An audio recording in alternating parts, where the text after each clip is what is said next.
The crack of a gunshot echoed through the night as Eleanor Harrison ran for her life across the barren New Mexico territory, her heart pounding against her ribs, her lungs burning with each desperate breath.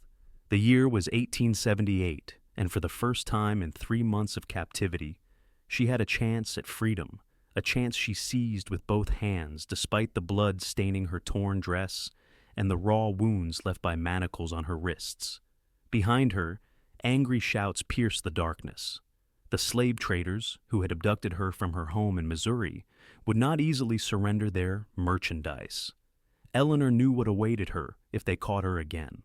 A life worse than death, sold to the highest bidder at an underground auction where human lives were commodities and women's dignity meant nothing. The moon cast silver light across the desert landscape, illuminating yucca plants and rocky outcroppings that could provide temporary cover. Eleanor's once fine boots, now cracked and worn, caught on a rock, sending her tumbling down a small embankment. She bit back a cry of pain as sharp stones cut into her palms and knees. There was no time for pain, no time for anything but survival.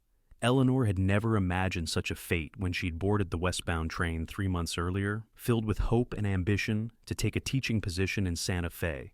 The daughter of a respected banker, she had been educated at one of Philadelphia's finest schools for young women. At 22 years old, she had dreamed of independence and adventure in the West. Instead, her stagecoach had been attacked just 2 days from her destination, and she'd been taken along with 2 other women. The others had already been sold. Eleanor was the last. Her escape had been meticulously planned over weeks of observation. A carelessly placed key, a moment of drunken inattention from her guards, and she had slipped away into the night. But freedom was far from certain, as the distant shouts grew louder behind her. Eleanor stumbled toward what appeared to be a small canyon, hoping to lose her pursuers in its shadows. The night air was cool against her feverish skin, the stars above indifferent to her plight. She had no water, no food, no weapon. Only determination kept her moving forward, one painful step after another. Dawn was approaching when Eleanor finally collapsed behind a large boulder, her strength completely spent. Her throat was parched, her stomach hollow with hunger. In the growing light, she could see blood seeping through her torn dress where one of her captors had grazed her shoulder with a bullet during her escape. She closed her eyes, fighting back tears of exhaustion and despair. To have come so far only to die alone in the desert seemed a cruel jest. As consciousness began to slip away, Eleanor thought she heard the soft nickering of a horse. Miles Yates had been tracking a mountain lion for the better part of 2 days. The big cat had killed 2 calves from his small herd, and as a rancher just starting out in the territory, he couldn't afford to lose any more livestock. He'd followed the predator's trail into a network of small canyons, his rifle ready, his experienced eyes reading signs in the dust that others might miss. At 28, Miles had seen enough of life to know its harshness. Orphaned young and raised by his uncle, he'd fought in the latter years of the Civil War, despite being barely 16 when he enlisted. After the war, he drifted west, working as a ranch hand until saving enough to buy his own small spread. It wasn't much a humble cabin, a corral, and 50 head of cattle, but it was his, earned through years of sweat and determination. His stallion, Renegade, suddenly lifted his head and snorted, ears pricking forward towards something Miles couldn't yet see. Trusting the horse's instincts, he drew his Colt revolver and advanced cautiously around the bend in the canyon. What he found was not the mountain lion he'd been tracking, but a woman, filthy, bloodied, and unconscious behind a boulder. For a moment, Miles thought she might be dead. But then he caught the slight rise and fall of her chest. Quickly dismounting, he knelt beside her, noting the manacle marks on her wrists and the bullet graze on her shoulder. This was no ordinary traveler lost in the desert. The story written on her body was one he'd encountered before in these lawless territories human trafficking. "Miss, can you hear me?" Miles gently touched her cheek, which was hot with fever despite the morning chill. Eleanor's eyes fluttered open, unfocused and filled with terror. She scrambled backward, pressing herself against the rock. "Stay back!" Her voice was barely a rasp, her throat too dry to produce more than a whisper. "I'm not going to hurt you," Miles said, keeping his voice low and calm as he would with a spooked horse. He slowly reached for his canteen. "You need water? Here." He uncapped the canteen and offered it to her, making no move to touch her again. After a moment's hesitation, thirst overcame fear, and Eleanor snatched the canteen, drinking desperately. "Easy now," Miles cautioned. "Too much too fast will make you sick." Eleanor lowered the canteen, some of the water dribbling down her chin. Her eyes, a striking shade of green despite being bloodshot from exhaustion, finally seemed to focus on him. "They're coming," she whispered urgently. "The men who had me. They'll kill you if they find you helping me." "How many?" Miles asked, his expression hardening. "3," Eleanor replied, trying to rise to her feet but failing. "Please, you must go. They're dangerous men." Instead of leaving, Miles stood and helped her up, supporting her weight against his side. "My name's Miles Yates. I've got a ranch about 5 miles from here. Can you ride?" Eleanor nodded weakly, though she wasn't sure she could stay conscious much longer.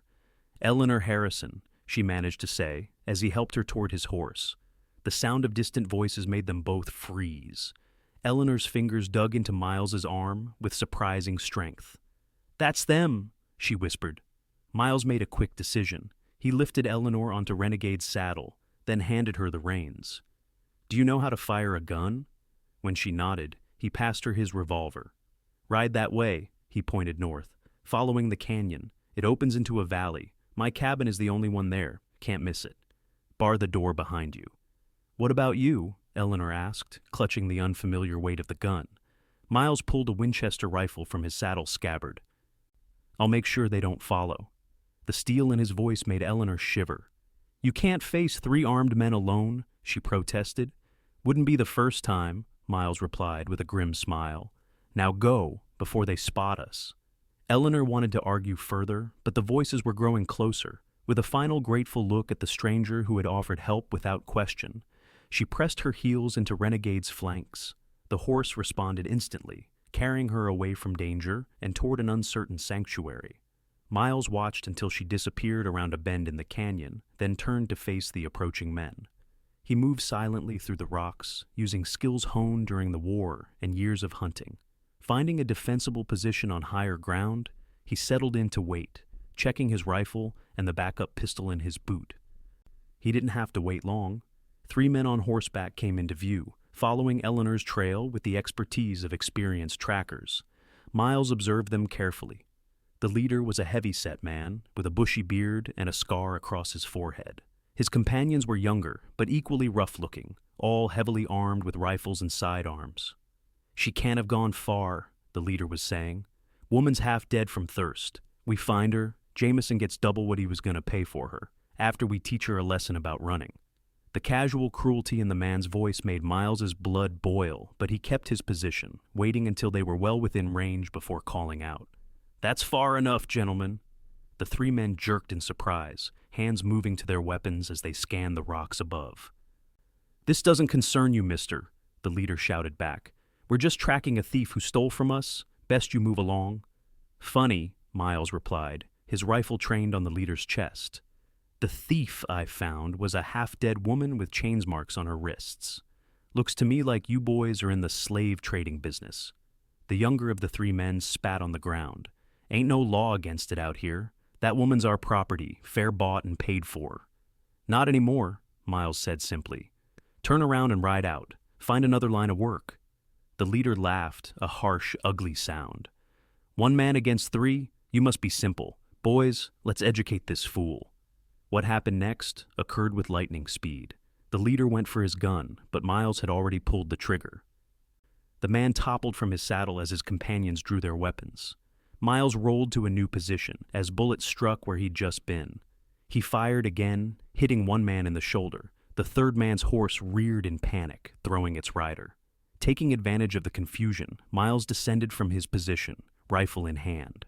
The wounded man was struggling to his feet when Miles's boot connected with his jaw, sending him sprawling unconscious. The thrown rider scrambled for his fallen pistol, but froze when Miles leveled the Winchester at his chest. "Don't," Miles advised coldly. The man slowly raised his hands. "Don't shoot. I was just following orders." "Those orders included selling women like cattle?" Miles asked, disgust evident in his voice. The man had no answer, his eyes darting to his fallen companions. The leader wasn't moving, blood pooling beneath him. The other man was groaning, clutching his shoulder and jaw. "Here's what happens now," Miles said. "You're going to tie your friend to his horse. Then you're both riding to Fort Sumner to turn yourselves in. There's a bounty on slave traders." "They'll hang us," the man protested. "Should have thought of that before you chose this line of work," Miles replied without sympathy. "Do as I say, or I finish what I started right here." Under Miles's watchful eye, the man secured his wounded companion to a horse. Miles collected their weapons, breaking the firing pins before tossing them back. "What about Durrell?" the man asked, gesturing toward their dead leader. "I'll see he's buried," Miles said. "Now ride, and don't get any ideas about coming back this way. Next time, I won't be so generous." Once the two men had disappeared in the direction of the fort, Miles quickly searched the dead man's pockets, finding a folded paper with names and dates, a record of sales that turned his stomach. He pocketed it as evidence, then briefly buried the body under a cairn of rocks. It was more dignity than the man deserved. With the immediate threat eliminated, Miles turned his attention to Eleanor. He hoped she'd made it to his cabin safely. Gathering the reins of the slavers' abandoned horses, he began the journey home, watchful for any sign of other threats. Eleanor had managed to stay in the saddle through sheer force of will. The horse seemed to know its way, requiring minimal guidance as it trotted steadily through the canyon and into the promised valley beyond. When a small cabin with a corral came into view, relief flooded through her, giving her a final burst of strength. Sliding from the saddle outside the cabin door, she nearly collapsed, but caught herself against the rough-hewn logs. She fumbled with the door latch, her hands shaking with exhaustion and the lingering effects of fear. Inside, she found a simple one-room, dwelling a bed in one corner, a small table with 2 chairs, a stone fireplace, and shelves stocked with provisions. Following Miles's instructions, she barred the door, then limped to the window to look back the way she had come. There was no sign of pursuit, but neither was there any sign of her rescuer. Had he been killed trying to protect her, a complete stranger? The thought brought unexpected tears to her eyes. In her captivity, Eleanor had learned how cruel men could be, but Miles had reminded her that kindness still existed in this harsh world. Her wounds and exhaustion could no longer be ignored. Eleanor found a basin and poured water from a pitcher beside it. Using a relatively clean corner of her tattered dress, she began to wash the dirt and dried blood from her face and arms. The bullet graze on her shoulder stung fiercely when the water touched it, but she gritted her teeth and continued. A search of the cabin yielded a medical kit with bandages and a bottle of whiskey. Eleanor had never touched spirits before her abduction, but she had learned their value as a disinfectant. Steeling herself, she poured some over her shoulder wound, barely suppressing a scream at the burning pain. Once her wounds were cleaned and bandaged as best she could manage, Eleanor's remaining strength deserted her. She sank onto Miles's bed, intending only to rest for a moment, but exhaustion claimed her immediately, pulling her into a deep sleep, still clutching his revolver. Eleanor woke with a start, disoriented and panicked until the events of the day came rushing back. The light through the cabin window had changed. Several hours had passed. A sound outside the door brought her fully alert, the revolver raised in trembling hands. "Eleanor, it's Miles. You're safe." Relief weakened her grip on the gun. "See, come in," she called, her voice stronger than it had been that morning. She realized belatedly that she had barred the door from the inside.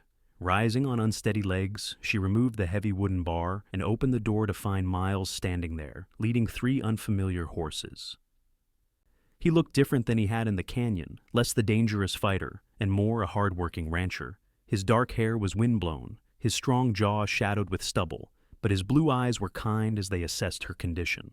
"You look better," he said, then added with a hint of a smile, "though you might want to lower that gun now." Eleanor realized she was still pointing the revolver at him and quickly lowered it. "I'm sorry. I wasn't thinking clearly." "No need to apologize. You've been through hell." Miles stepped inside, moving with the easy confidence of a man comfortable in his own space. "I need to tend to the horses. Then I'll get us some food. You must be starving." Eleanor nodded, suddenly aware of her gnawing hunger. "Can I help?" Miles looked as if he might refuse, but something in her expression stopped him. "Sure. If you're feeling up to it, you could start a fire in the stove. There's coffee in the tin on the shelf. The simple domestic task was a balm to Eleanor's shattered nerves. As she worked, she watched through the window as Miles unsaddled the horses and led them into the corral. There was a competent grace to his movements, a self-sufficiency she had rarely seen in the men of her acquaintance back east. When he returned, Miles brought in his saddlebags and a canvas pack. "I got your pursuers handled," he said, matter-of-factly. "Two are on their way to Fort Sumner to face charges. The other won't be troubling anyone again." Eleanor absorbed this information silently, conflicted between relief and distress at knowing a man had died because of her. "Thank you," she said finally, the words woefully inadequate for what he had done. Miles merely nodded, then produced a package wrapped in paper from his pack. "I keep some jerky and hardtack for when I'm tracking, but that's no meal for someone recovering. I brought these from my smokehouse." Unwrapping the package revealed 2 rabbit haunches, already cooked. Eleanor's stomach rumbled audibly at the sight. They ate in companionable silence, Eleanor too focused on satisfying her hunger to speak. It was the first proper meal she'd had in days. When she finally sat back, Miles offered her a cup of the coffee she'd brewed. "I expect you'll be wanting to get to Santa Fe once you're stronger," he said. "I can take you there in a few days." The mention of her original destination brought a wave of memories and fears. "How did you know I was headed to Santa Fe?" "It's the nearest town of any size," Miles explained. "Most folks passing through are headed there." Eleanor's hands tightened around her cup. "I can't go there now. The men who took me, they mentioned having business connections in Santa Fe. It might not be safe." Miles considered this, his expression thoughtful. "Where will you go then?" It was the question Eleanor had been avoiding. Before her abduction, she had been so certain of her path teaching at the new school in Santa Fe, building a life of independence away from the constraints of Eastern society. Now, everything had changed. Her belongings were gone, her position likely filled by another teacher when she failed to arrive. Even the money sewn into the hem of her dress, her emergency fund, had been discovered and taken by her captors. "I don't know," she admitted, hating the tremble in her voice. "I have no money, no possessions. My family thinks I'm in Santa Fe. It would take weeks for a letter to reach them and a response to return." Miles was silent for a long moment, then said carefully, "You can stay here until you decide. It's not much, but it's safe." The unexpected offer brought tears to Eleanor's eyes. "Why would you help me this way? You don't even know me." Miles shrugged, a little uncomfortable with her emotional response. "Out here, people help each other. It's how we survive." Eleanor wiped away her tears, embarrassed by her display. "I'll work for my keep," she promised. "I can cook, clean, mend clothing. I won't be a burden." "We'll figure it out," Miles said simply. "For now, you need to rest and heal." That night, Miles insisted Eleanor keep the bed while he made a pallet for himself on the floor near the door. Exhausted despite her earlier sleep, Eleanor didn't protest. As she drifted off, she felt safer than she had in months, the solid presence of her rescuer between her and the dangers of the world outside. The next several days established a routine. Eleanor's strength returned gradually with proper food and rest. True to her word, she took over the domestic duties of the cabin, finding unexpected comfort in the simple tasks. Miles tended his cattle and horses, repaired fencing, and hunted to supplement their meals. They learned each other's stories in pieces, shared over coffee at dawn or meals in the evening. Miles told her about his orphan childhood, his time in the war, and his journey west. Eleanor spoke of her privileged upbringing, her desire to escape the suffocating expectations of Philadelphia society, and her teaching aspirations. She avoided talking about her captivity, and Miles never pressed her for details, seeming to understand that some wounds needed time before they could be exposed to light. But occasionally, nightmares would wake her, leaving her gasping and terrified. On those nights, Miles would quietly stoke the fire and make tea, sitting with her until the fear subsided. A week after her arrival, Eleanor was strong enough to venture beyond the cabin. Miles showed her around his small ranch, the corral where he broke wild horses to sell in town, the smokehouse, the vegetable garden struggling in the arid soil, and the creek that provided their water. "It's beautiful," Eleanor said sincerely, taking in the valley surrounded by mesas, the vast blue sky overhead. Despite everything, she could understand why Miles had chosen this isolated spot. Most folks would call it desolate, Miles replied with a slight smile. Most folks haven't seen the beauty in simple things, Eleanor countered. She gestured to a patch of wildflowers growing near the creek bank. Like these, they're surviving against all odds in this harsh environment. There's something admirable in that. Miles gave her a considering look. You surprise me, Eleanor Harrison. Most Eastern women I've met would be complaining about the dust and the lack of proper society. Eleanor's expression darkened momentarily. My experiences have changed my perspective on what matters, she said quietly. Sensing he'd touched on painful memories, Miles changed the subject, showing her the small herd of cattle grazing on the sparse grass of the valley floor. As they walked back toward the cabin, Eleanor gathered some of the wildflowers, arranging them in an empty bean can on the table, a small touch of beauty in the simple dwelling. That evening, as they sat outside watching the spectacular sunset paint the sky in shades of orange and purple, Eleanor finally found the courage to ask the question that had been on her mind. Do you ever get lonely out here, all by yourself? Miles took his time answering, whittling a piece of wood with his pocket knife. Sometimes, he admitted. But I prefer my own company to that of most people. Less complicated. Eleanor nodded, understanding. I thought I wanted independence more than anything. That's why I came west to build a life on my terms, away from the constraints of Philadelphia society. And now? Miles asked, glancing at her. Now I understand that true freedom isn't just about being alone or making your own choices. It's about being safe enough to make those choices without fear. She looked at the vast landscape stretching before them. I feel that here, with you. Safe. The admission hung in the air between them, more revealing than perhaps she had intended. Miles set aside his whittling and turned to face her fully. I want you to know, he said with quiet intensity, that you can stay here as long as you need. No obligations, no expectations, just safety. Eleanor met his gaze, struck by the sincerity in his blue eyes. Thank you, she whispered. As darkness fell completely, they moved inside, lighting the oil lamps. The small flames cast a warm glow over the cabin, creating an intimate atmosphere that heightened Eleanor's awareness of Miles's presence. She found herself watching him as he cleaned his rifle at the table, noting the careful precision of his movements, the strength in his hands. Eleanor was no naive schoolgirl. At 22, she understood the nature of attraction between men and women, though her own experiences had been limited to supervised courtship and chaste kisses. What she felt developing between herself and Miles was different, deeper, and more complex than the fleeting infatuations of her past. For his part, Miles seemed increasingly aware of her as a woman, rather than merely someone in need of protection.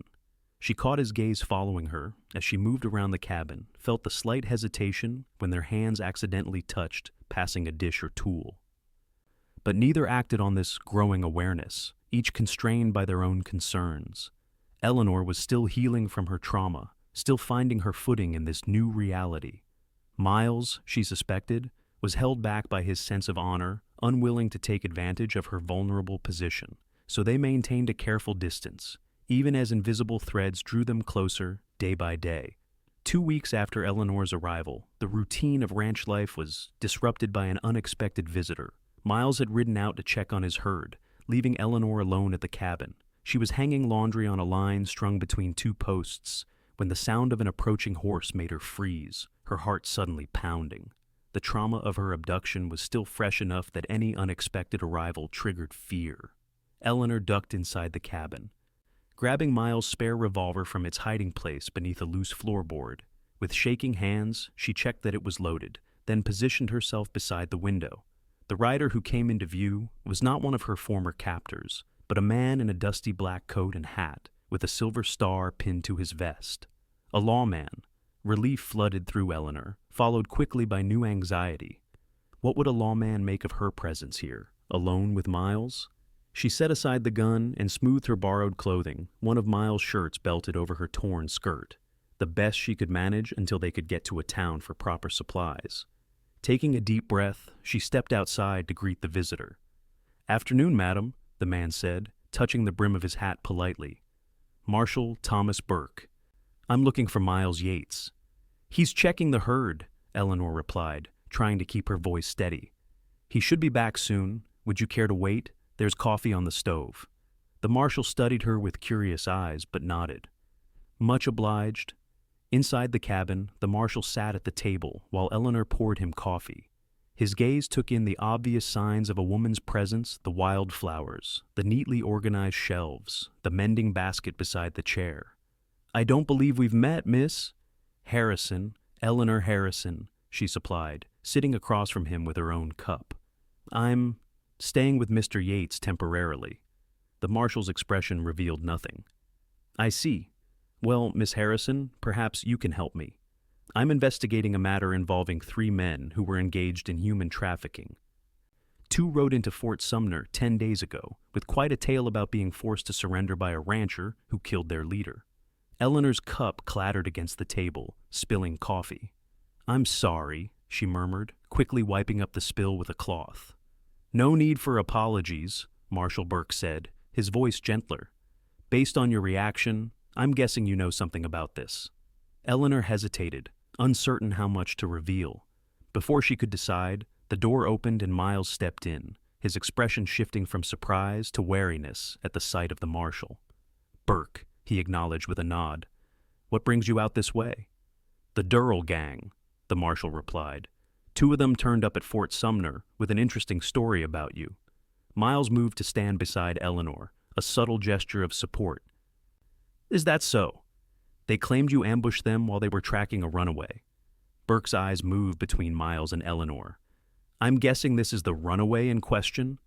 "My name is Eleanor Harrison," she said with unexpected firmness. "I was abducted from a stagecoach 3 months ago and held captive by those men. They intended to sell me. I escaped, and Mr. Yates saved my life when they pursued me." The marshal's expression softened. "I suspected as much. Those 2 are well-known slave traders. We've been after them for over a year, but they're careful about witnesses." "I'm a witness," Eleanor stated. "I'll testify to what they did to me and others." Miles placed a hand on her shoulder. "Are you sure? It would mean facing them again." Eleanor covered his hand with her own. "I'm sure. Other women should be safe from them." Marshal Burke nodded approvingly. "That's brave of you, Miss Harrison. Their trial is set for next month in Santa Fe. I'll need you both there." He reached into his coat and produced a folded paper. "Miles, I should tell you that, officially, I'm here to question you about Durrell's death. But between us, that piece of trash had it coming. This is a formal statement for you to sign, confirming it was self-defense while protecting Miss Harrison." Miles took the paper, reading it carefully before signing his name at the bottom. "Appreciate the courtesy, Marshal." "Well, I've known you since you came to these parts," Burke replied, pocketing the signed statement. "You're no killer without cause." He rose to his feet. "I should get back. Got a long ride ahead." At the door, he paused. "Miss Harrison, I'm mighty sorry for what happened to you. If you need anything before the trial, you can find me in Santa Fe." After the marshal departed, a heavy silence fell over the cabin. The mention of the trial had brought Eleanor's ordeal back to the forefront, breaking the peaceful bubble they had created in this isolated valley. "You don't have to testify," Miles said finally. "No one would blame you for wanting to put it all behind you." Eleanor shook her head. "I need to do this, not just for justice but for myself.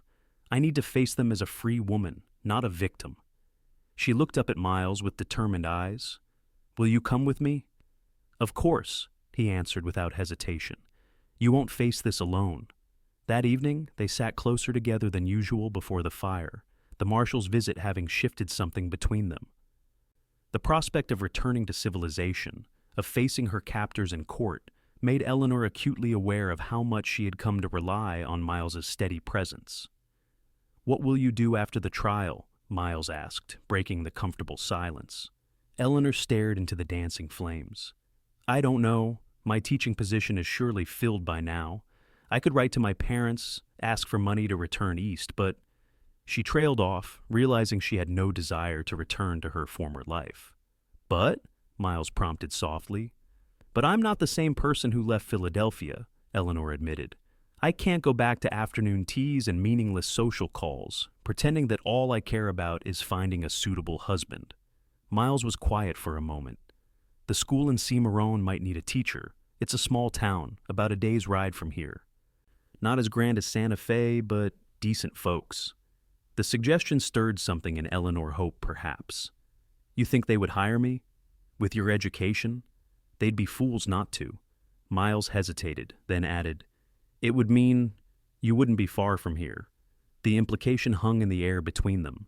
Eleanor turned to face him, finding him already watching her with an intensity that made her breath catch.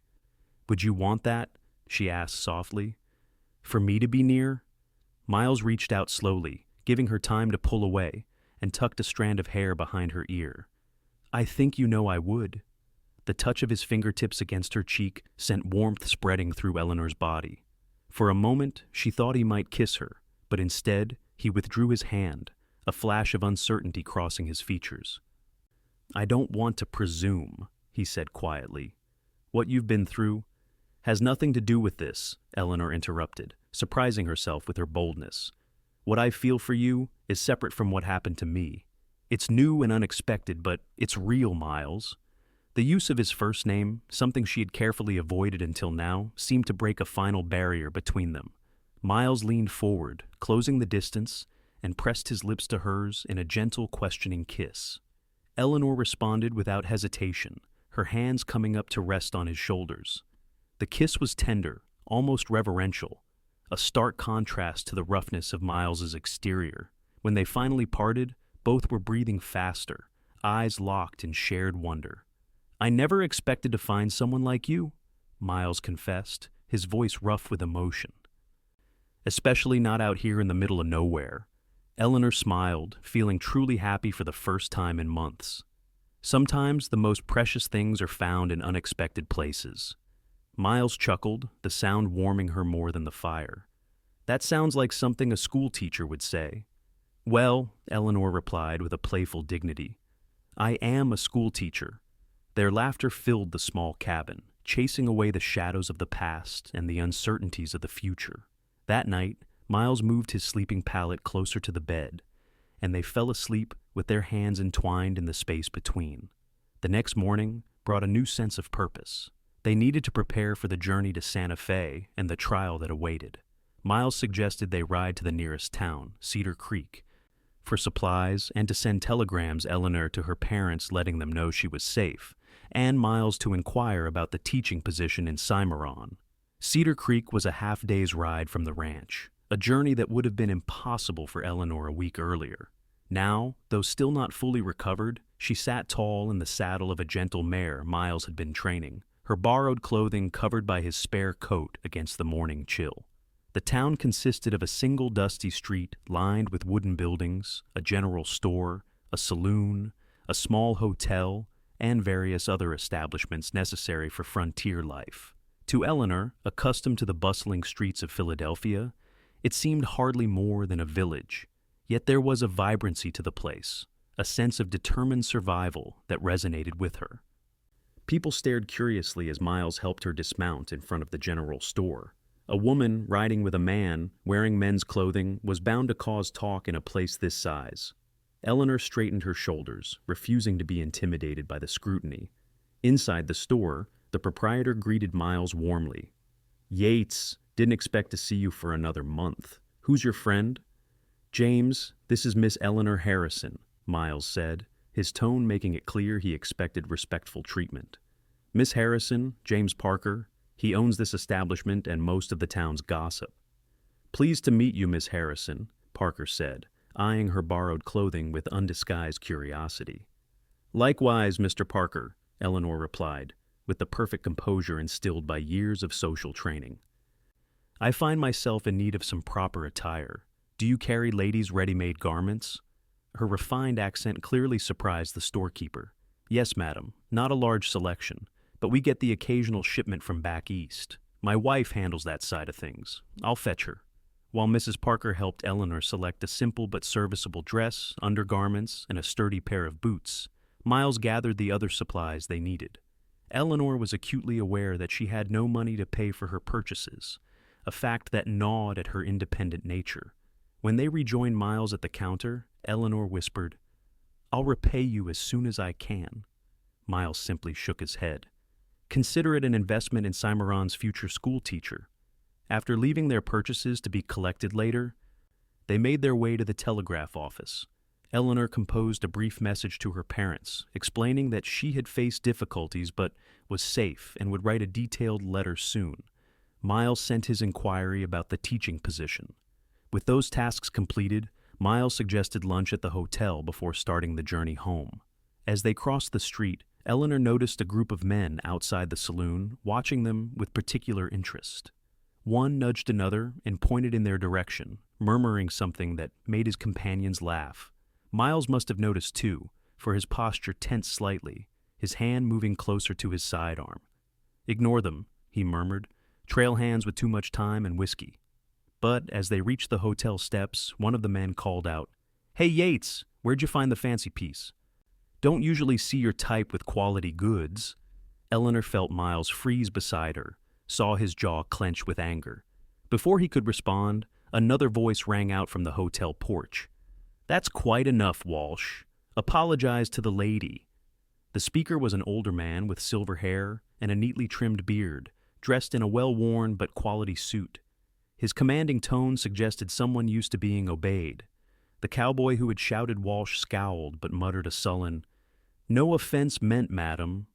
Miles nodded acknowledgement to the older man as they climbed the steps. "Judge Emerson, didn't know you were in town." "Just passing through on circuit," the judge replied. "Miss," he said, tipping his hat to Eleanor, "I apologize for the rudeness of some of our local element." "Thank you, sir," Eleanor replied. "No lasting harm done." The judge studied her with shrewd eyes. "You're not from around here. Back east, I'd wager, from your accent." "Philadelphia," Eleanor confirmed. "Ah, a fine city.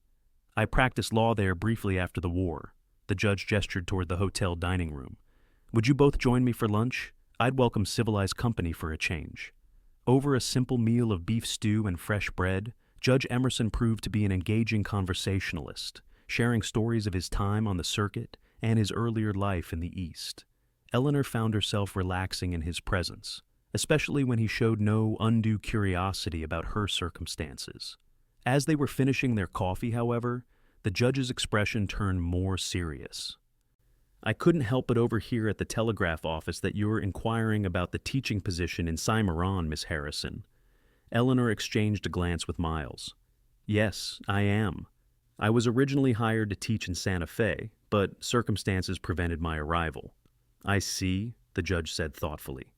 "And these circumstances, would they be related to the Durrell gang by any chance?" Miles set down his cup with careful precision. "You seem remarkably well informed, Judge." Judge Emerson smiled slightly. "News travels fast on the frontier, especially when it concerns men like Durrell. Marshal Burke mentioned he was headed your way, Miles.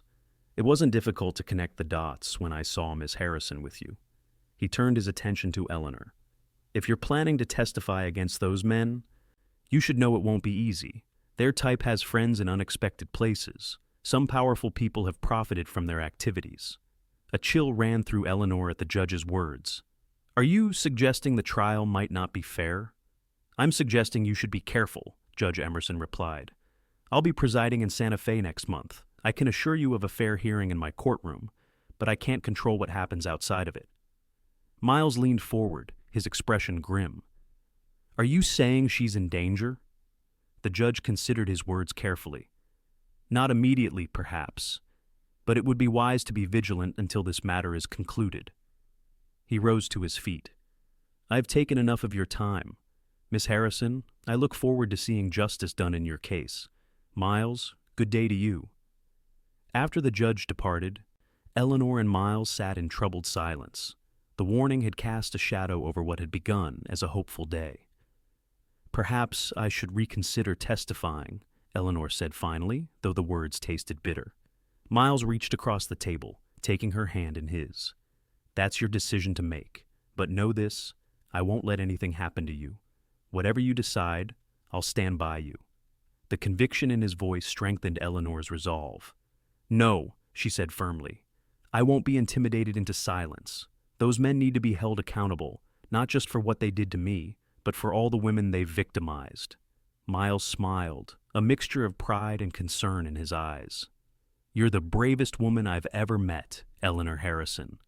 They collected their purchases from the general store and began the journey back to the ranch, both more watchful of their surroundings after the judge's warning. The encounter had added urgency to their situation, making the peaceful isolation of the ranch seem more precious. That evening, Eleanor changed into her new dress, a simple blue cotton garment, nothing like the fashionable attire she had worn in Philadelphia, but clean and whole. When she emerged from behind the screen Miles had set up for privacy, she found him staring.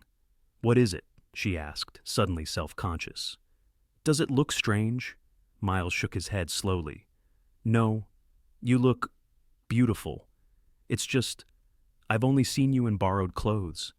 This is the first time I'm seeing the real Eleanor Harrison." The words touched her deeply. "The real Eleanor Harrison is someone I'm still discovering myself," she admitted. "But I think I like who she's becoming." Miles crossed the room to stand before her, his expression serious. "So do I," he said softly, before lowering his lips to hers. This kiss was different from their first, deeper, more certain. Eleanor's arms wrapped around his neck as she responded with growing confidence. When they finally parted, both breathing heavily, Miles rested his forehead against hers. "I'm falling in love with you," he confessed in a whisper. "I don't expect anything in return. After what you've been through, the last thing you need is—" Eleanor silenced him with another quick kiss. "What I need," she said firmly, "is to move forward, not be trapped by the past. And moving forward, for me, includes exploring these feelings I have for you." The smile that spread across Miles's face was like sunrise breaking over the mesas, gradual, then brilliantly transformative. "Well then," he said, his voice rough with emotion, "I believe we have a mutual understanding." That night marked a turning point. Though they still maintained separate sleeping arrangements, Miles insisted on propriety despite their isolated location. Something fundamental had shifted between them. They spoke more freely of the future, making plans that increasingly included each other. The next day brought a response to Miles's telegraph. The school board in Cimarron was indeed seeking a teacher and would be pleased to interview Miss Harrison following the conclusion of the trial in Santa Fe. The news cemented their plans. They would travel to Santa Fe in 3 weeks' time, stay for the duration of the trial, and then visit Cimarron on their return journey. As the day of departure approached, Eleanor found herself torn between anxiety about the trial and reluctance to leave the sanctuary they had created. The small cabin had become home in a way her elegant room in Philadelphia never had. Here, with Miles, she had begun to heal not just from the physical trauma of her captivity, but from the deeper wounds to her spirit. One evening, as they sat side by side on the porch watching the sunset, Eleanor voiced a concern that had been growing in her mind. "What if the teaching position doesn't work out? What if my testimony isn't enough and those men go free?" Miles considered her question seriously. "If the position doesn't work out, we'll find another solution. As for the trial, justice isn't always perfect out here, but you're doing everything you can. Whatever happens, it won't change how I see you." Eleanor leaned against his shoulder, drawing comfort from his solid presence. "When I was held captive, I used to imagine being rescued by some dashing hero who would sweep me away from danger," she admitted. "Reality turned out differently." "Sorry to disappoint," Miles said with a hint of amusement. "No," Eleanor turned to face him, her expression earnest. "Reality was better. You didn't just rescue me, you gave me space to rescue myself. You helped me find strength I didn't know I had." Miles caught her hand, pressing a kiss to her palm. "You always had that strength, Eleanor. It was there when you escaped on your own. Long before I found you." The simple truth of his words settled deep within her. Yes, she had fought for her own freedom, had found the courage to flee despite the risks. Miles hadn't created her strength, he had recognized and honored it. "I love you," Eleanor said suddenly, the words rising unbidden from her heart. "Not because you saved me, but because you saw me, truly saw me when I was at my lowest. And you still believed I was worth something." Miles's expression softened with wonder. "You're worth everything," he whispered, gathering her into his arms. Under the vast New Mexico sky, with the last light of day painting the landscape in gold, they held each other close, two souls who had found each other against impossible odds. Tomorrow would bring challenges, but tonight, in this moment, there was only the certainty of their feelings and the promise of a future together. The day they departed for Santa Fe dawned clear and cool, autumn painting the landscape in subtle shades of bronze and gold. Eleanor wore her blue dress with Miles's spare coat against the morning chill, her few possessions packed in saddlebags. Miles had arranged for a neighbor 20 miles distant to check on the livestock during their absence, a grizzled old rancher named Hoskins, who arrived as they were preparing to leave. "Don't you worry about nothin'," Hoskins assured Miles after receiving instructions. "Place'll be standin' when you get back." His roomy eyes regarded Eleanor with open curiosity. "This the gal Burke was talkin' about?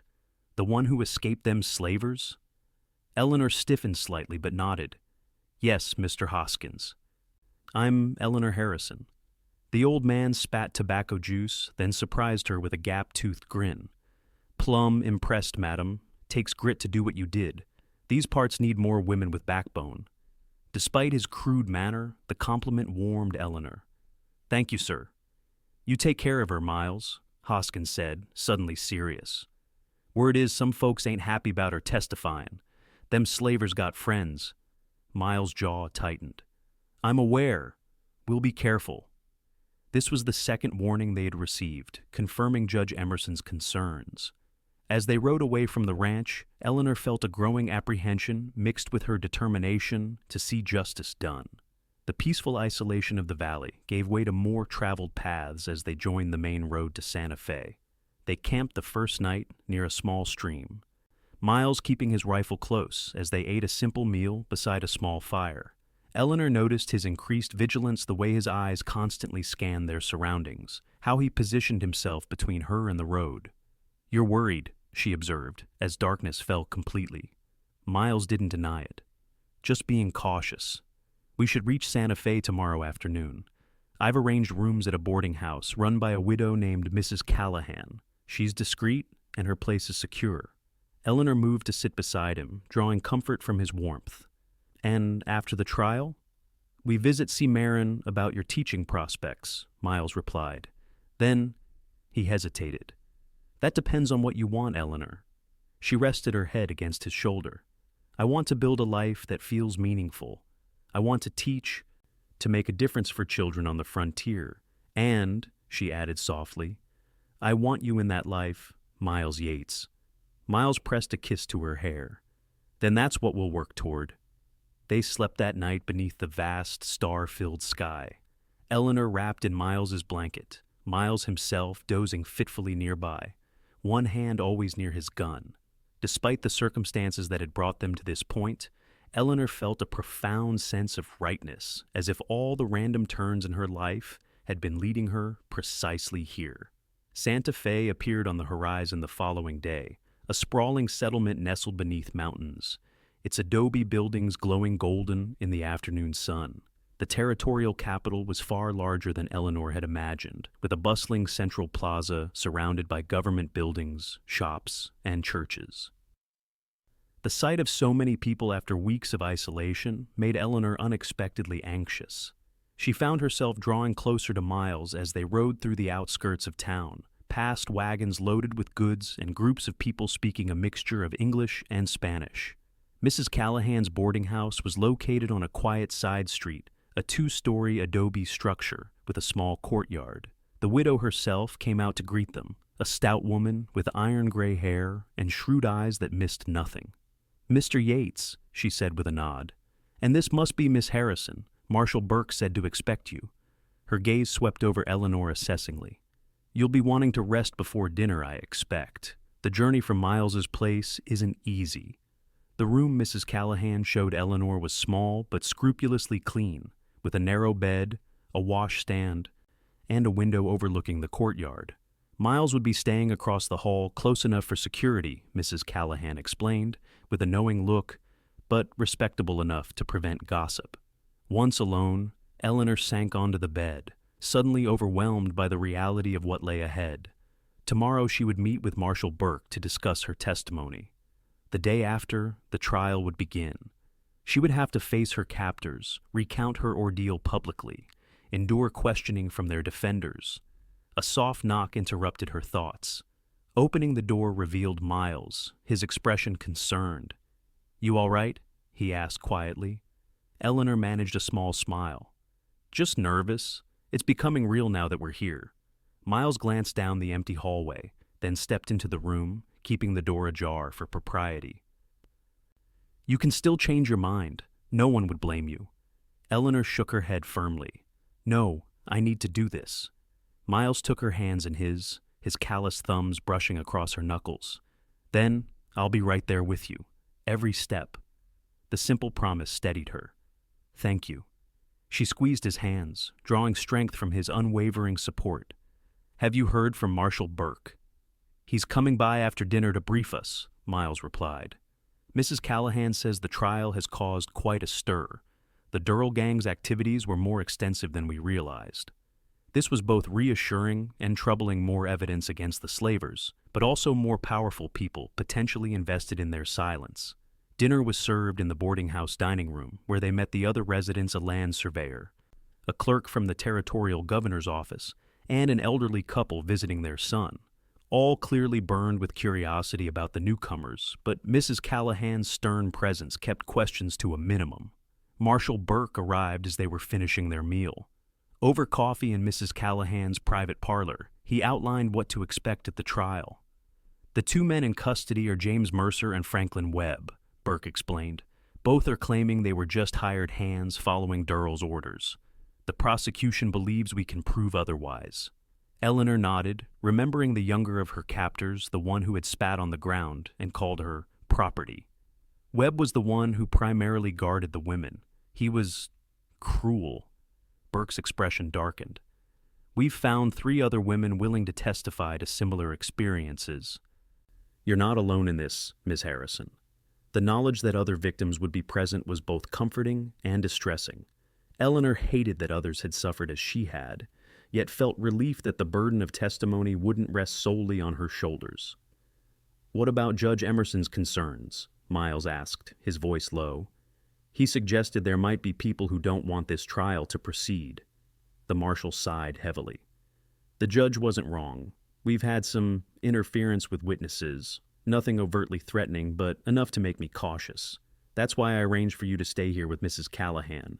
She's a former marshal's widow, handy with a shotgun, and her place is as secure as any in Santa Fe." "Should we be concerned about specific threats?" Eleanor asked directly. "Not at the moment," Burke assured her.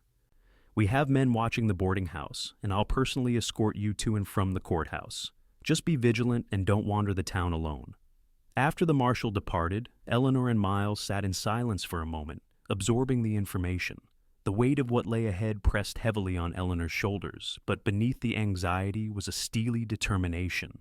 She would see this through, not just for herself, but for all the women who had suffered at the hands of men like Durrell and his gang. "We should get some rest," Miles finally suggested. "Tomorrow will be a long day." At her door he hesitated, clearly reluctant to leave her.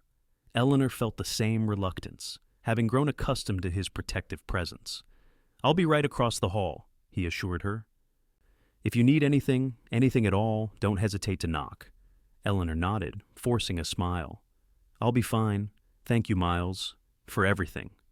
Once alone, Eleanor changed into the nightgown she had purchased in Cedar Creek, then sat at the small table by the window, watching the stars appear over Santa Fe. Her thoughts turned to the journey that had brought her here, from her sheltered upbringing in Philadelphia to the horrors of captivity, and finally to the unexpected sanctuary she had found with Miles.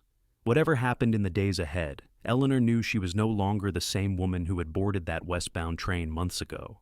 She had been tested by fire and had emerged stronger, more certain of her own capabilities and worth. She would face her captors not as a victim, but as a survivor, a woman who had escaped their clutches through her own courage and determination. With that resolute thought, Eleanor went to bed, and for the first time since her abduction, her sleep was dreamless and deep. The trial began the following afternoon in the territorial courthouse, an imposing stone building facing the central plaza. Eleanor, dressed in her blue dress with a shawl borrowed from Mrs. Callahan, entered flanked by Miles and Marshal Burke. Inside, the courtroom was already filled with spectators, their murmuring falling silent as Eleanor was escorted to a seat near the front. Judge Emerson presided from the bench, his silver hair and beard lending him a distinguished air as he called the court to order. The territorial prosecutor, a sharp-featured man named Harrington, presented the case against Mercer and Webb, detailing a pattern of abductions, forced confinement, and human trafficking stretching back several years. When the defendants were brought in, Eleanor felt her heart race. Though she had prepared herself for this moment, seeing the men who had held her captive now, shackled and dressed in clean shirts for court, brought a rush of memories she had struggled to suppress. Miles must have sensed her distress, for his hand found hers beneath the fold of her shawl, offering silent support. Eleanor gripped his fingers tightly, drawing strength from his steady presence. The first day's proceedings focused on establishing the pattern of the gang's operations. A Pinkerton detective testified about tracking missing women across multiple territories. A former associate of Durrell's, testifying in exchange for leniency in his own case, described the network of buyers and the prices commanded for different merchandise. Eleanor listened with growing horror to the calculated brutality of the operation. What had happened to her was not random violence, but part of a deliberate, profitable enterprise, one that had victimized countless women. She was not called to testify that day, for which she was grateful. By the time court adjourned, she felt emotionally drained from simply being in the same room as her captors. Miles escorted her back to Mrs. Callahan's, watchful of their surroundings the entire way. That evening, Eleanor found unexpected comfort in the company of another survivor, Sarah Johnson, a young widow from Colorado who had been abducted while traveling to join relatives after her husband's death. Sarah had escaped during transport before being sold, but her experience had left similar scars. "I wasn't sure I could face them again," Sarah confided as they sat together in the boarding house parlor. "But then I thought about all the women who couldn't escape, who might still be suffering, and I knew I had to speak out." Her words resonated deeply with Eleanor. "That's why I'm here too," she said softly. "Though I'm still terrified." Sarah squeezed her hand. "We'll do it together. They can't hurt us anymore." The next day, Eleanor was called to testify. As she took the stand, she felt a moment of paralyzing fear, especially when Webb smirked at her from the defendant's table. But then her eyes found Miles in the audience, his steady gaze communicating absolute confidence in her strength. Drawing a deep breath, Eleanor began her account. She spoke clearly and directly, describing her abduction from the stagecoach, the conditions of her confinement, and the explicit discussions she had overheard about her impending sale. When asked to identify her captors, she pointed without hesitation to Mercer and Webb. The defense attorney, a slick, well-dressed man who seemed out of place in the frontier courtroom, attempted to undermine her testimony during cross-examination. "Miss Harrison, you claim you were taken against your will, yet you waited 3 months to attempt escape. Why not flee earlier if your situation was as dire as you describe?" Eleanor met his gaze evenly. "Because I was kept chained when not directly supervised. Because I was told in explicit detail what would happen to me if I tried to run. Because I watched what happened to another woman who attempted escape and was recaptured." The memory of that poor soul's punishment still haunted Eleanor, but she forced herself to continue, her voice unwavering. "I waited until I had a genuine chance of success, Mr. Coleman. That doesn't make my captivity any less real or less traumatic." The attorney tried several more lines of attack, suggesting Eleanor had willingly accompanied the men, that she had fabricated her story after a business arrangement went sour. Each time, she countered with specific details that could only come from genuine experience. When finally dismissed from the stand, Eleanor felt simultaneously exhausted and exhilarated. She had faced her captors and spoken her truth. Whatever the outcome of the trial, she had reclaimed her voice. Sarah testified next, her account corroborating many elements of Eleanor's experience. 2 more survivors followed, each story building upon the others to create a damning picture of systematic abuse and exploitation. By the trial's 4th day, the case against Mercer and Webb seemed irrefutable. The prosecution introduced the ledger Miles had found on Durrell's body, a detailed record of transactions that included names, dates, and amounts paid for women sold into servitude or worse. As Judge Emerson adjourned proceedings for the day, Eleanor felt cautiously optimistic. The evidence was overwhelming, the survivor's testimony compelling. Justice seemed within reach. But that evening, returning to the boarding house, Eleanor sensed something was wrong. Mrs. Callahan met them at the door with an unusually grave expression. "You had a visitor while you were out," she said, handing Eleanor a sealed note. He wouldn't leave his name, but insisted this was urgent. The note was brief and chilling. "Testimony endangers powerful men. Withdraw or face consequences. This is your only warning." Eleanor's hand trembled as she passed the note to Miles, who read it with darkening expression before giving it to Marshal Burke, who had accompanied them home. "Anonymous threats," Burke said grimly. "Coward's tactic, but we should take it seriously. I'll post a man outside tonight." Eleanor shook her head, anger replacing her initial fear. "They're trying to intimidate me because the case is going well. I won't be silenced now." Miles looked at her with a mixture of pride and concern. "No one's asking you to withdraw your testimony. But we need to be extra vigilant." That night, despite the marshal's man outside and Miles across the hall, Eleanor found sleep elusive. The threat had shattered the fragile sense of security she'd been building. She sat by the window, watching the quiet street below, jumping at every shadow and sound. Near midnight, a soft knock at her door startled her. "Eleanor, it's Miles. Are you awake?" She opened the door to find him fully dressed, his expression troubled. "I couldn't sleep either," he admitted. "May I come in, just to talk?" It was improper by any standard of etiquette Eleanor had been raised with, but conventional propriety seemed irrelevant given their circumstances. She nodded, leaving the door partially open as a concession to appearances. Miles sat in the chair by the window, his eyes scanning the street below before turning to her. "I've been thinking about what happens after the trial," he said quietly. Eleanor wrapped her shawl tighter around her shoulders. "As have I. The teaching position in Cimarron might not be far enough away," Miles interrupted gently. "These people who've threatened you, they have long memories and longer reach." A chill ran through Eleanor. "What are you suggesting?" Miles leaned forward, his expression earnest. "We could go further west, California maybe, or north to Colorado or Wyoming, somewhere they wouldn't think to look." "Run away?" Eleanor's brow furrowed. "That would mean letting them win, letting fear dictate our lives." "Not running away," Miles corrected, "making a strategic decision. There's no shame in choosing safety." Eleanor considered his words, understanding the care behind them. "And what of your ranch? You've worked so hard to build it." Miles shrugged. "It's just land and buildings. I can build again elsewhere." His eyes held hers. "What matters to me now is you. Us." The simple declaration warmed Eleanor despite her concerns. "Us," she repeated softly. "Is that a proposal, Miles Yates?"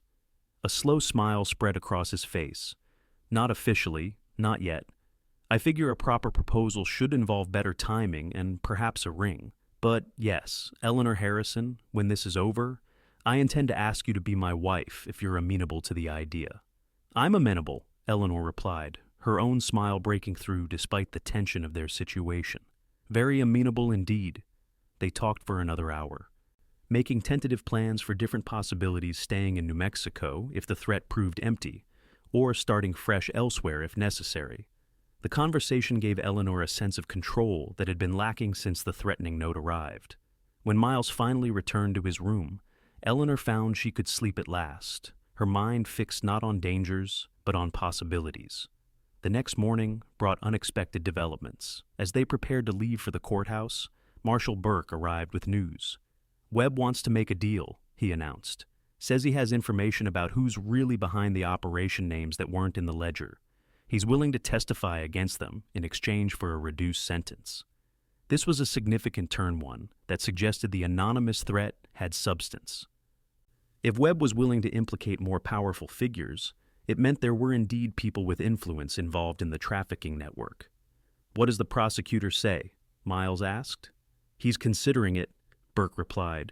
"The information Webb claims to have could help us break up the entire operation, not just punish these two." Eleanor felt conflicted.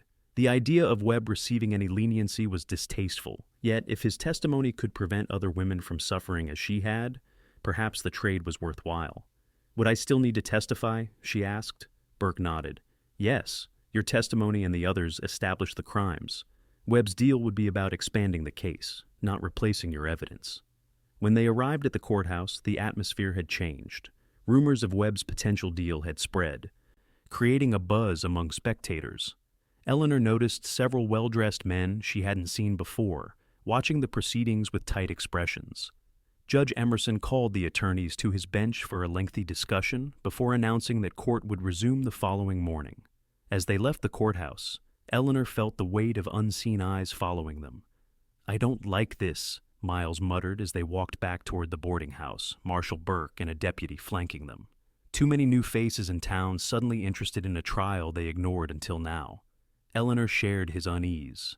The threatening note combined with Webb's sudden cooperation suggested powerful forces were being threatened, forces that might not limit themselves to anonymous warnings. Their fears proved justified that very night.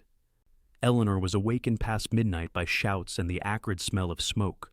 Rushing to her window, she saw flames leaping from the lower floor of the boarding house. Before she could react, her door burst open and Miles rushed in. "Fire!" he shouted. "We need to get out now." Eleanor grabbed her shawl and the small bag containing her few possessions.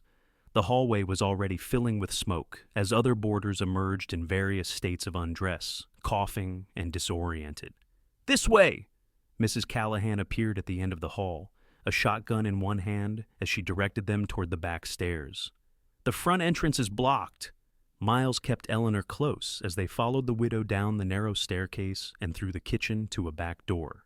Outside in the courtyard, Marshal Burke was organizing the evacuation, counting heads as boarders emerged. "Is everyone out?" he demanded as Mrs. Callahan appeared with Miles and Eleanor. "All accounted for," Mrs. Callahan confirmed, her face sooty but her eyes sharp with anger. "This was no accident, Marshal. I saw a man running from the front of the house just before the flames appeared." Burke's expression hardened. "I believe you. This is escalating beyond threats now." He turned to Miles and Eleanor. "You two can't stay here anymore. It's too exposed." "Where then?" Miles asked, his arm protectively around Eleanor's shoulders. "I have a place in mind," Burke replied.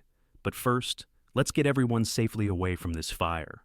As the town's volunteer fire brigade worked to contain the blaze, Burke led Miles and Eleanor through back streets to a small adobe house near the edge of town.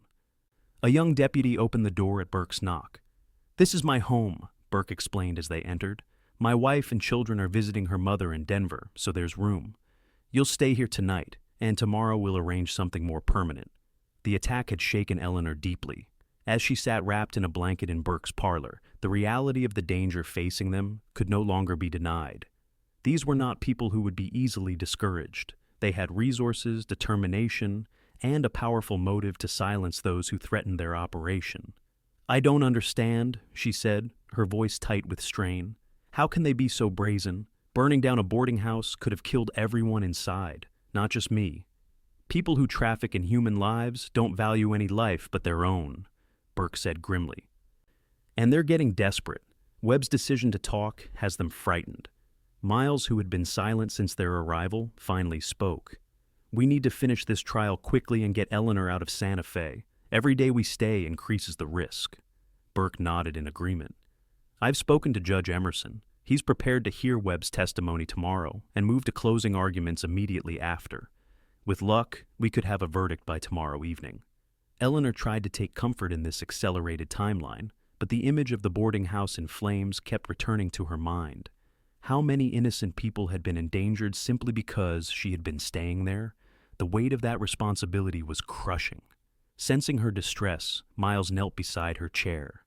"This isn't your fault," he said quietly, taking her hands in his. "You're doing what's right. The responsibility lies with the criminals who would rather burn down a building than face justice." His words helped, but Eleanor couldn't shake the feeling that she had brought danger not just to herself, but to everyone associated with her.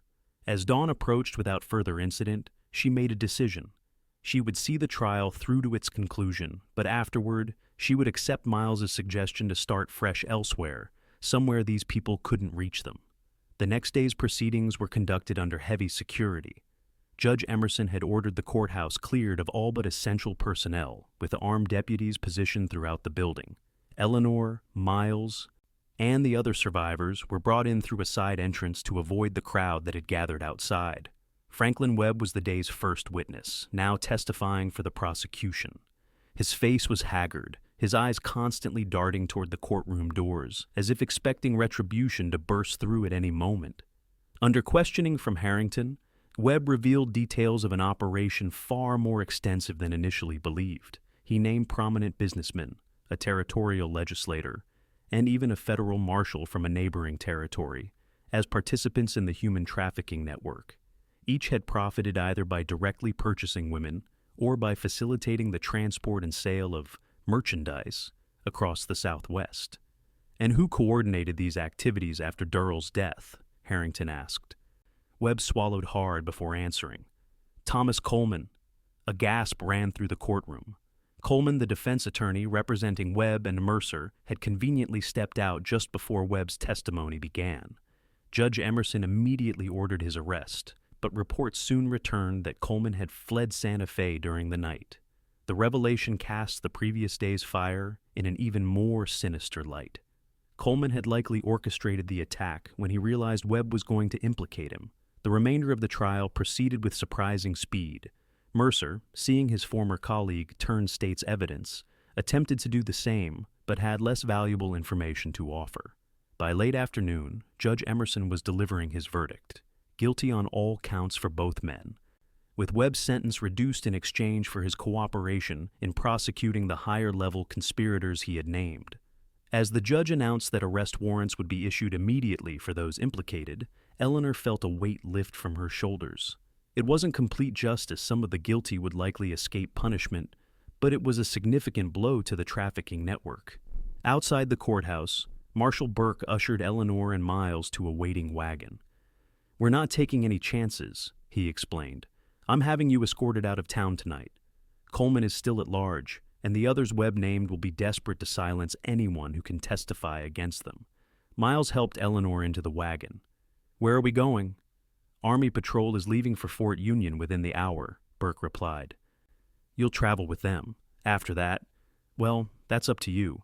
But I'd suggest putting some distance between yourselves and New Mexico territory, at least until we've rounded up everyone involved." Eleanor glanced at Miles, seeing her own thoughts reflected in his eyes. "California," she said softly. "We were discussing it already." Burke nodded approvingly. "Good choice.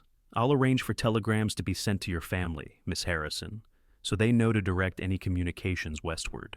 As they rode toward the Army encampment on the outskirts of town, Eleanor felt both relief and a strange sense of loss. Her brief time in the territory had been marked by trauma and danger, yet it had also brought her to Miles, the man who now sat beside her, his presence a source of comfort and security.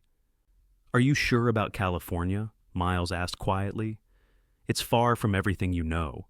Eleanor looked at him steadily. "You'll be there. That's enough for me to know." She paused, then added, "Though I do still want to teach wherever we end up." Miles smiled, some of the tension leaving his face. "I reckon California has schools in need of teachers, same as anywhere, and ranches in need of good hands. We'll make our way." The Army patrol consisted of 12 soldiers led by a lieutenant named Parker, who had been briefed on their situation by Marshal Burke. They would travel north to Fort Union, then west along the Santa Fe Trail before turning south toward California. The journey would take weeks, but the military escort would ensure their safety until they were well beyond the reach of Coleman and his associates. As Santa Fe disappeared behind them, Eleanor felt a complex mixture of emotions, relief, anxiety about the future, and a growing certainty that whatever challenges lay ahead, facing them with Miles at her side made them surmountable. They made camp that first night at a creek crossing, the soldiers establishing a perimeter, while Miles helped Eleanor set up the small tent Burke had provided. The night was clear, stars speckling the vast New Mexico sky in familiar patterns that Eleanor had come to love during her time at the ranch. "Having second thoughts?" Miles asked, noticing her wistful expression as she gazed upward. Eleanor shook her head. "Not about leaving, just appreciating what I'm seeing, knowing it might be a long time before I see this particular sky again. Miles looked up as well, understanding in his eyes. There's beauty wherever we go, different but no less magnificent. Like us, Eleanor said softly. Different from who we were when we met, but no less ourselves for the changes. Miles reached for her hand, his fingers warm and calloused against hers. I meant what I said before, about asking you properly. I had hoped for better circumstances, but... He reached into his pocket and withdrew a small object that gleamed in the firelight. Eleanor's breath caught as she recognized a ring, a simple silver band with a small blue stone. I bought this in Santa Fe, Miles explained, suddenly looking uncharacteristically nervous. Before everything went sideways. I was going to wait until we reached Cimarron, do things properly, but given our current situation... He took a deep breath. Eleanor Harrison, I know our acquaintance has been unusual by any standard, but I've come to love your courage, your resilience, your compassionate heart. Would you do me the honor of becoming my wife? Tears welled in Eleanor's eyes, not of sadness, but of overwhelming joy. Yes, she whispered. Yes, Miles Yates, I will marry you. Miles slid the ring onto her finger, then leaned forward to seal their engagement with a kiss tender at first, then deepening with shared emotion and promise. When they parted, both were smiling despite the circumstances that had led them to this moment. Lieutenant Parker mentioned there's a minister at Fort Union, Miles said. If you're agreeable, we could be married before continuing westward. The idea of beginning their journey to California as husband and wife rather than two travelers fleeing danger appealed deeply to Eleanor. I am very agreeable to that plan. That night, despite the lingering threat behind them and the uncertainties ahead, Eleanor slept peacefully, secure in the knowledge that she had found something precious and rare, a love born of adversity, but strengthened by mutual respect and shared values. 3 days later, they arrived at Fort Union, a sprawling military installation that served as the main supply depot for all Army posts in the New Mexico and Arizona territories. Lieutenant Parker introduced them to the post commander, explaining their situation and the need for continuing security until they could journey onward to California. True to Miles's information, the fort did indeed have a chaplain, a kindly older man named Reverend Howard, who agreed to perform their wedding ceremony the following day. The post commander's wife, Mrs. Lawson, took Eleanor under her wing, insisting she stay in the Lawson quarters rather than the visitors' barracks. A bride needs at least a touch of privacy before her wedding, she declared, showing Eleanor to a small but comfortable guest room. And I think we might find something more suitable for you to wear than that travel-worn dress. Eleanor was touched by the woman's kindness. You've already been more than generous, Mrs. Lawson. I couldn't impose further. Nonsense, the older woman replied briskly. My daughter left several dresses when she married and moved to St. Louis. You're about her size. And I've been looking for a worthy recipient. Consider it my wedding gift. The dress Mrs. Lawson provided was simple but elegant, a pale blue silk with modest lace trim at the collar and cuffs. It fit surprisingly well with only minor adjustments, which the commander's wife made that evening with expert stitches. Every bride deserves to feel beautiful on her wedding day, she said, as Eleanor tried on the finished garment, even one being married under such unusual circumstances. Eleanor studied her reflection in Mrs. Lawson's mirror. The woman looking back seemed both familiar and strange, the same green eyes and chestnut hair, but a face that had gained character through hardship and determination. She was no longer the sheltered Eastern girl who had embarked on a teaching adventure. She was a survivor, a witness, and tomorrow, she would be a wife. Thank you, she said sincerely to Mrs. Lawson, not just for the dress, but for treating this like a proper wedding. After everything that's happened, I needed that reminder of normalcy. The older woman squeezed her hand. My dear, I've lived at frontier posts for 30 years. I've learned that celebrating moments of joy becomes even more important when life is difficult. Your wedding may not be what you once imagined, but it will be no less meaningful for that. The ceremony took place the next morning in the fort's small chapel. Miles, dressed in a clean shirt and vest borrowed from Lieutenant Parker, waited at the altar with Reverend Howard. Several officers and their wives attended, along with some of the soldiers who had escorted them from Santa Fe. As Eleanor walked down the short aisle on the arm of the post commander, who had gallantly offered to stand in for her absent father, she felt a profound sense of rightness. The journey that had brought her here had been marked by trauma and danger, but it had led her to this moment to Miles, whose face reflected a mix of awe and adoration as she approached. Reverend Howard's ceremony was brief but heartfelt, acknowledging the unusual circumstances that had brought the couple together while celebrating the love that had blossomed despite adversity. When Miles slipped the silver and sapphire ring back onto Eleanor's finger, as his wife rather than his fiancée, her heart felt so full it might burst. "I now pronounce you husband and wife," the Reverend declared. "What God has joined together, let no man put asunder." Miles's kiss was tender and reverent, a promise of partnership and protection that moved Eleanor deeply. As they turned to face their small congregation of well-wishers, she felt a sense of completion. A chapter closed and a new one beginning. The Lawsons hosted a modest reception in their quarters, with a cake hastily prepared by the fort's cook, and a toast offered by Lieutenant Parker to "the bravest bride and the luckiest groom I've had the pleasure to escort." Later that afternoon, a telegram arrived from Marshal Burke in Santa Fe. Coleman apprehended attempting to cross into Mexico, others named by Webb being rounded up. "Congratulations on your wedding. Safe travels westward."